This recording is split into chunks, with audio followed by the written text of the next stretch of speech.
That's not how it works. The grid is managed as a whole. You wouldn't want to build the entire grid out of baseload generation because at the end of the day, baseload generation is not flexible. You don't have the ability to quickly change the output of a nuclear plant or a large coal plant. And in fact, if you try to start a coal plant up from zero to full potential, it could take a couple days to actually happen. It's just simply not possible to immediately turn these systems on and off because they have so much thermal inertia. The grid is a mix of resources that is trying to deal with the changes in demand over the course of the day. Having nothing but flat generation over that 24 hours would not allow you to balance supply and demand. What we increasingly need out of our power mix is flexibility.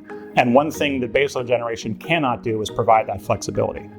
When you think about the right balance for an energy mix, you need to have a combination of resources. So a good analogy is to think about a financial portfolio. Just like you wouldn't want to have all of your money invested into one stock, you need to have the right mix of assets that brings you the best return for the least risk. You need to have renewables such as solar and wind that can provide zero marginal cost energy on the grid. You also need to have some baseload and load following generation that's available when you need to have it. You need to have battery storage that can help bring those two together. And you need to have the right balance that's responsive to the particular area of the country and the type of customers that are on that grid. We know that the sun sets every day and we know it rises every day. So it's very obvious when that's going to happen. And the people who operate the grid are aware of that. Not every cloud that's going to pass over a solar system is going to pass over the system at exactly the same time. The fluctuations balance out, and what you're left with is a predictable daily pattern that grid operators know how to manage and integrate. Solar brings several different benefits to a reliable grid.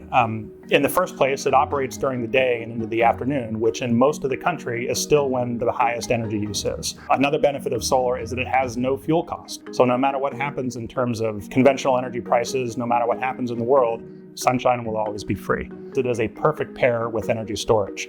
You can use extra solar in the middle of the day when the grid may not need as much power to charge your batteries, and then you can use that stored solar energy to ride through the evening times as the sun starts to set. You can have solar that's on your roof, you can have solar that's in a parking lot, you can have it on a commercial building, or you can have large facilities that are centrally located. It's very flexible in that aspect, which is different from a number of other resources. Grid operators are facing more challenges than they have in the past, but fortunately they have more tools available to help manage those. Solar and storage is an incredibly important part of that mix.